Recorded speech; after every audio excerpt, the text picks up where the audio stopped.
Welcome to the Green Room, where we explore the environmental topics that green up our world. Our guests are Katy Adams and MacKenzie Maxwell, environmental educators from the Ecology Center in Ann Arbor.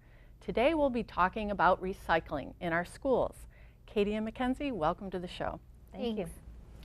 So I was thinking about it. I've been recycling since 1978 when Recycling Ann Arbor first started, and that's a long time ago, like 38 years ago. And I kind of thought I knew what I needed to know about recycling, but in preparing for today's show, talking to you two and talking to the manager at the MRF, which MRF stands for Materials Recovery Facility, right?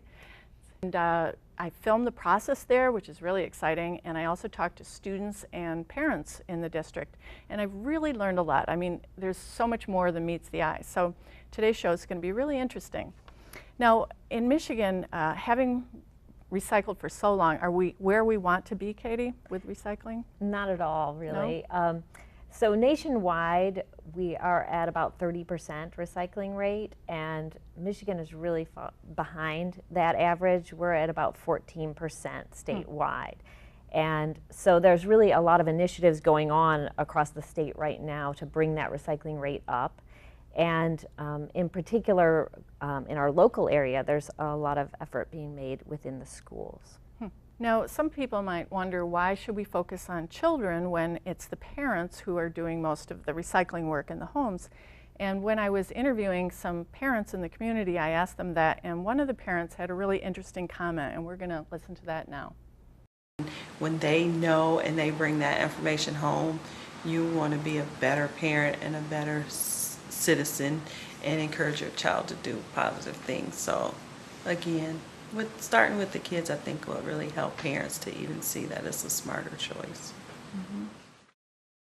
MacKenzie, you do tours at the MRF, so why don't you tell us about the basic process there? Well, recycling kind of starts when you put your homework in the recycle bin at school, and then someone will take it out to the bin or the dumpster, and then the recycling truck will pick it up and it will come to the MRF, or the Materials Recovery Facility. And then at the MRF, the truck gets weighed on a scale, and then it gets dropped off on this big space called the tipping floor, where all the unsorted recycles are put.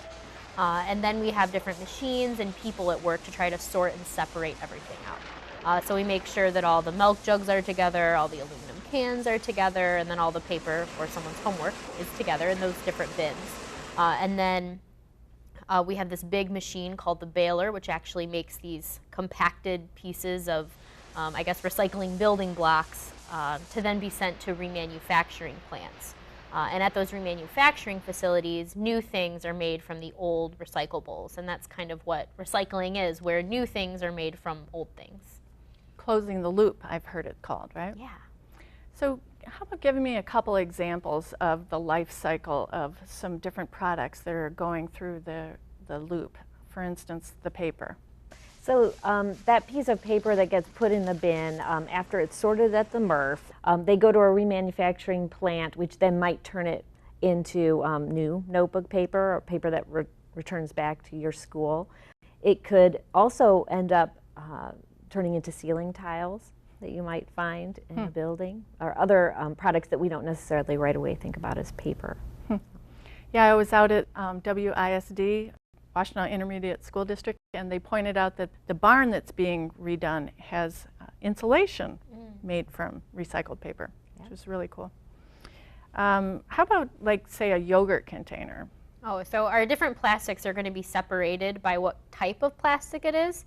And so a yogurt container might come through the MRF, get sorted and separated out, mushed together with other yogurt containers, and it will then go to a remanufacturing facility. And then at those remanufacturing facilities, they're usually made into tiny little pellets. They're melted and can be made into t-shirts, like polyester. If you ever see that on a tag, it could actually be an old plastic bottle or something like that. And then a neat thing about it is it could even be a sandwich container that you could put your sandwich in, to have a reusable container to take with you to lunch or school with another yogurt maybe. Great. So another thing I've learned recently is the single stream recycling. Tell me more about that, Katy. So depending on the MRF facility's equipment that's available there, you might have either single stream or dual stream. And what that means is that at school or home, you either have one bin for single stream or you're asked to separate your papers and cardboard from the containers and the plastics and aluminum. And so here in the Ann Arbor area, we have a single stream going to our local MRF. Okay, great. Now, I think recycling is easy, but granted it did take a little time to make it a habit. Why is it so important for us to make the effort to recycle everything that we can? There are a lot of different reasons of why recycling can be important. Some of the reasons is that it can save landfill space. It can help keep things out of a landfill by recycling, or in some communities even composting. And nobody wants to live by a landfill, right? Yes, not a lot of people want to live next to a landfill. It also makes it difficult to build really anything on top of it because they want to make sure that the landfill stays sealed and safe. And then another reason that a lot of people might recycle is that it can save valuable natural resources. Most of the things that we commonly put in our recycle bin are what are referred to as natural resources. So we've got wood, metals are mined from the earth, and then plastic is made from oil, which not a lot of people think about. So when you're actually putting something in the trash, you're basically throwing away money or resources because it's ending up in that landfill. It's also just the right thing for us to be doing for the future generations. Good point, good point. Don't waste our future! We're talking about recycling being the right thing to do. How about the right way to recycle? Let's talk about that. So in the interest of saving resources to the best that we can, you know, when we put things like paper, metals, and plastics into the recycling bin, making most efficient use of space that we can is going to help allow those trucks to come and pick up and visit less frequently, so we're using less fuel and that sort of thing. So, you know, collapsing down those cardboard boxes, not balling up the paper but putting it in flat, those things can really help in terms of saving space and efficiency. And when I was out at the MRF, I could not believe how much time the staff spent taking things out of the stream that were not recyclable. So let's talk about some of those things that shouldn't be put in the recycling. So plastic bags are a really big one that we don't really want to put in our recycle bin, even though they're plastic, and so, you know, our number 1s, 2s, 4, 5s, and 7s can go in the bin. We don't want to put plastic bags because they can clog gears and cause a lot of problems out at the MRF with all the different machinery moving, which I'm sure you saw when you were out there. Yeah, they said something like 15 man-hours a day are spent unclogging those things. It's terrible. And we were just in Ireland. They don't even use plastic bags in the whole country, and they haven't for a long time. They seem to be just fine. Yeah, and so reducing use is another way that we can think about, you know, those 3 R's that we always think about. If you're sometimes wondering, like, man, I don't know if this should go in the recycle bin or not, you can think about not having the waste in the first place, and then you don't even have to worry about whether or not it should go in your recycle bin or your trash. And there are a lot of really neat reusable bags out there that you could take advantage of. Styrofoam is an example of that. You know, there's a lot of other materials that we can find to use besides styrofoam, and styrofoam is one of those things, even though it's technically recyclable, shouldn't go in your home or school recycling bin because it gets crushed and then it contaminates the other recycling. It kind of sticks to it. In general, really small things too. When they go through the MRF machinery, the machinery is built in a way that small pieces of paper, scraps of paper, small bottle caps, things like that, little pieces of aluminum foil will just fall down and end up going to a landfill. They end up going out with the trash. That was an epiphany for me because I really love recycling aluminum foil because I learned a long time ago that it's really important to do that. And I put small bits of clean aluminum foil in my recycling. Well, it turns out that I should be apparently balling it up into, you know, collecting it before I put it in the bin because otherwise it's going to fall through the cracks and end up in the landfill. So that was really interesting. Yeah, something about the size of your fist or okay. larger is a good rule of thumb. Or rule of fist. Rule of fist. And it also was helpful to learn why they don't want like plastic lids, because it ends up in the paper because it's flat, and then it contaminates the bales of paper, right? So that was really interesting. Let's see, what else? What about food? Say you've got a pizza box and it has a liner that has food on it. Can you recycle any of the box or no? So most of the time you want to make sure that anything you put in the bin is very clean, because the remanufacturer wants the pure peanut butter jar, the plastic container, not the peanut butter in it. And so if it has that liner on the bottom of the pizza box, you want to take that liner out, throw that in the trash, and then recycle the cardboard, because they want the cardboard container. So making sure to clean out any yogurt containers you have, any soup cans you have, any peanut butter jars or cardboard, to make sure that there's no food waste in it is very helpful. Also because these materials are being hand sorted, and so you want to think about someone else is actually holding that and going to be sorting and separate it out. You know, another thing related to the food is things like paper plates that are used a lot at school events and things. These, you know, if they're greasy and coated in food, they're not going to go in the recycle bin. And in general, those are actually compostable, but shouldn't be going in your bin.